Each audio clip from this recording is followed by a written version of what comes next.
ito yung papasok ng Alona Beach. So makikita nyo, ayan. So ang palatandaan, nandito yung McDonald's and then may 7-Eleven doon. So diretso yan, papunta na yan ng Alona Beach. So ipapakita ko sa inyo kung ano na po ba yung mga restaurant na bukas dito at saka yung mga hotels na pwede ninyong pag-check-inan. Depende na lang sa budget ninyo. So tara, let's! Oh, ayan, may Thai restaurant. So ayan kagad ang una ninyong makikita. Sa left side yan. Tapos lakad lang tayo doon. And then dito, meron ng ATM machine.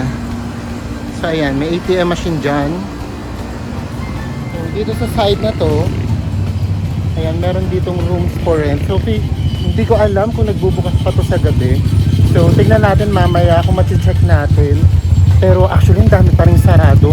Tulad na lang nitong nasa harapan ko. So ayan, sarado yan. And then, ito, bar din yan. Ang dami. So itong kahabaan na to, puro to bars, puro to mga resort and hotels. So ito yun, papunta na to doon sa may pinaka white beach. Ano ang pangalan nito? Oasis Resort. So dyan yung daan niya. So pag diniretso niya pa yan, dire-diretso. So meron naman ditong Mia's Resto Bar. So ang hindi nga lang natin alam ay kung nagbubukas pa ba to sa gabi. Kasi ang dami ring sarado.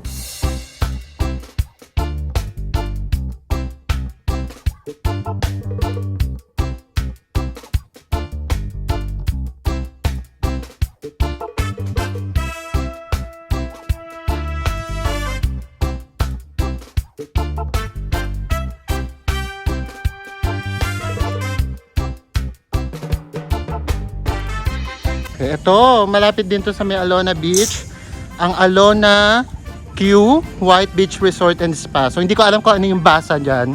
Kung Alona Q ba, Alona Q White Beach Resort and Spa. So ayan yun.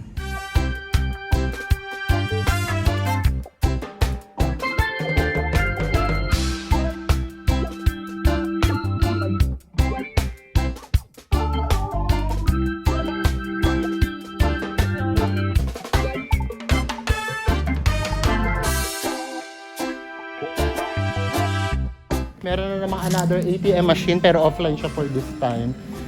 So marami na rin pala rito ATM machine. So for sure dati lahat ng gumagana. Ito sarado na din. So ang dami ng sarado, guys. So sana makabalik na ulit sa dati, no, para marami na uling magbukas ng negosyo.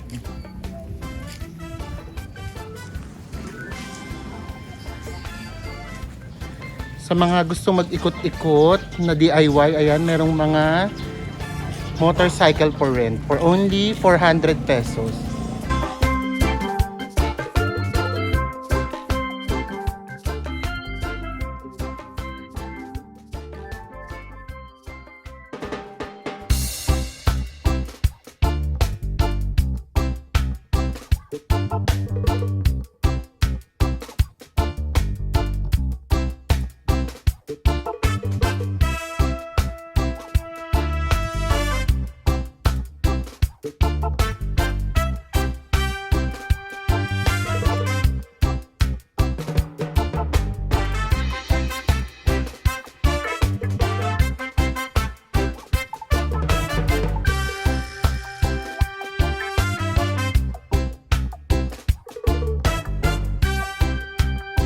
Ayan, dati siguro bukas ng money changer na to.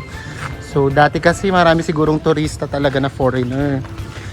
So ngayon, sarado siya. So ready na ba kayong makita ang Alona Beach? So titignan natin kung ganun pa rin yung sand niya, kung pure white sand pa rin siya. So ready na ba kayo? Let's go!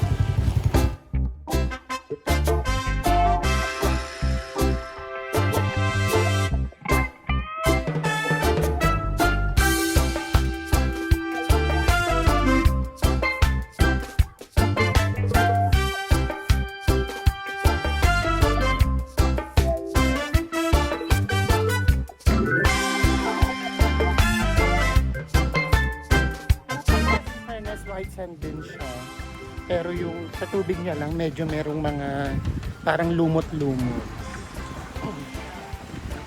So ayan, ang dami talagang close na establishment for now. Tapos dito, along the beach, pwede kayong mag-dinner. So marami ditong dinner by the beach. So depende na lang kung anong hotel ang mapipili ninyo or restaurant.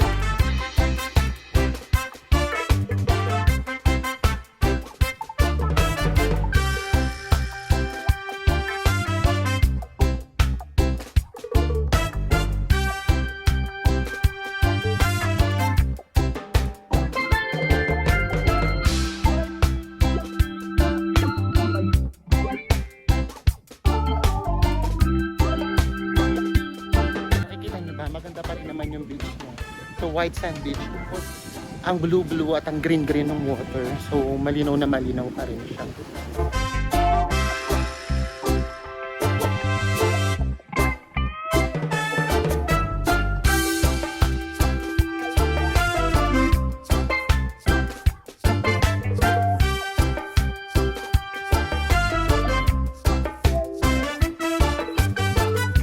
Kahit dito sa beachfront merong ATM machine. Ayun, gumagana siya.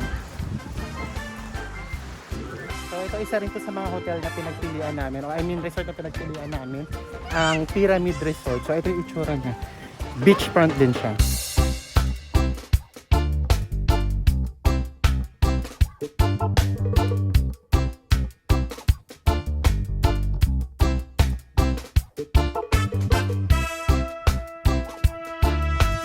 Pyramid Resort, nagre-range siya ng 3,000 per night ata. Kasama na ata doon yung breakfast.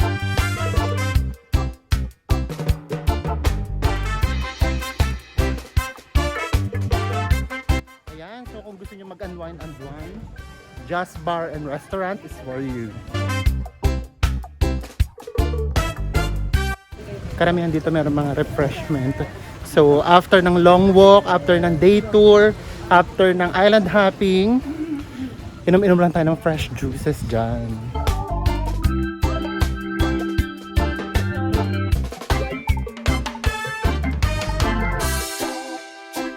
Another beachfront hotel, ayun yung Alona Bida.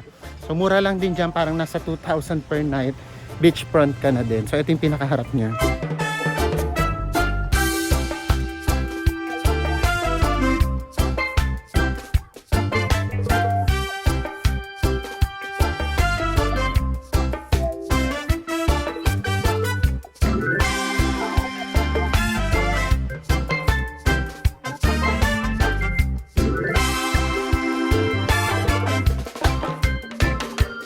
Diba guys, tanghaling tapat, naglalakad tayo sa beach. So tignan nyo, oh, pure white sand din siya, oh. Oh, diba? Nakikita nyo ba? Pinong-pino din yung buhangin niya. Oh. So parang sa Boracay, may nag-offer din dito ng mga massage. Kaya may mga foot scrub din daw sila ate. So, di ba? Para rin siyang Boracay. So, lahat ng ino-offer na services sa Boracay, meron din dito sa Alona Beach. Kasi nga siguro, nung pre-pandemic, talagang marami rin ditong turista. At syempre, guys, ito na yung aming resort. Ito na yung Henan. So, ito, nakikita ko rin dati sa mga vlogs. As in, ang dami-dami rin dati ditong turista. Itong part na to yung punong-puno ng mga turista. So, ngayon, wala masyado. Kasi nga, konti pa lang siguro yung nagtatravel. Pero ito yung pinaka beachfront ng Henan.